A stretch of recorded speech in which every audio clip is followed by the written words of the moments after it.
From the Tennessee Valley Weather Channel, this is your afternoon update. Hey, good afternoon, folks. Before we kick off this forecast update, just want to remind you we are falling back tonight.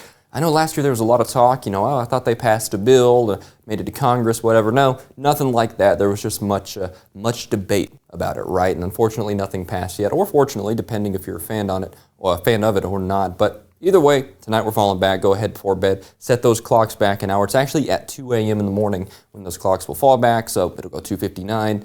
It'll be 2 again, right? So you're used to it by now. Also, I think if you don't already have this habit, here's what I recommend.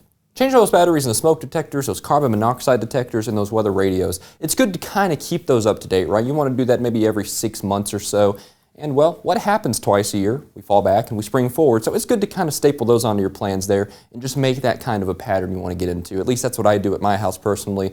And, just food for thought there. If I were you and you're not already in that habit, there's something for you to do here as you head through falling back like tonight and springing forward as we head into the next several months. All right, so conditions out there, not a cloud in sight. I mean, it's really nice out there across the Tennessee Valley, and we're no stranger to nice weather, right? We've seen a lot of it across the area over the last month or two. We got this high pressure over the area kind of building right now. It's kind of a weaker high pressure system. It's not going to be enough to make any huge blocking system or anything like that, but not like it matters anyway. We're not seeing much in the way of rain chances over the next week. Either way you swing it, right? Right now it's in a pretty much consistent mid-60s. We're really not seeing a lot of variability across the area, not a lot of spread, so to speak. 64 here in Lawrenceburg and in the Shoals right now, 65 in Tupelo. Warming up only as you go south, getting into the 70s towards central Alabama and central Mississippi there. But we'll be warming up too here over the next several hours, getting up into the lower 70s as we head through this afternoon. Wind out of the south and west at about 5 to 10 miles an hour. And then as we head through tonight, of course, naturally we cool off, pick up some cloud cover as well. A little bit of moisture moves through the area, not enough to give us any real rain or anything like that, but there are some upper level clouds here. Might give us some virga, which is that kind of wispy rain there that you see in the upper levels. Don't think it's going to make it to the lower levels though. I'll be totally honest with you there. And then tomorrow, hey, lower 70s with clear skies for our Sunday. No complaints there, that's for sure. This is the beginning of a warming trend. Actually, we've kind of been seeing it over the last couple days. Check it out here, slowly climbing up through the 70s. And then by Wednesday, check it out. I think we're going to see some 80s across the area Wednesday. I'll be totally honest with you here.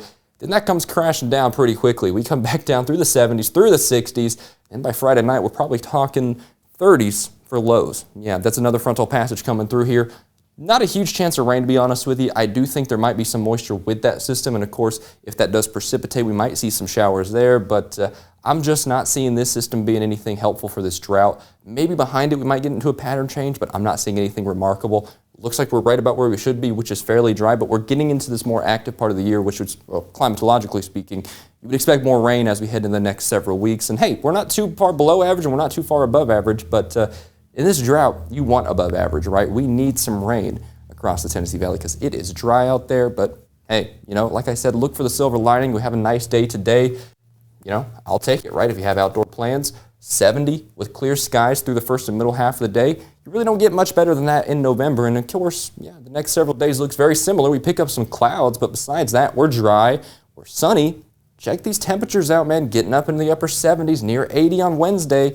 And then that frontal passage comes through. Then we start cooling off again in the big picture there with a few showers by the end of the week. But again, it's not enough to make a huge difference in the forecast. And to be honest with you, I don't even know if I would change my plans if I have outdoor stuff going on Thursday or Friday because it just doesn't look particularly widespread. So yeah, like I said at the beginning, hey, it's nice to see weather like this, right? It's good weather. But man, I'll tell you what, this drought could certainly use some rain here in the Tennessee Valley.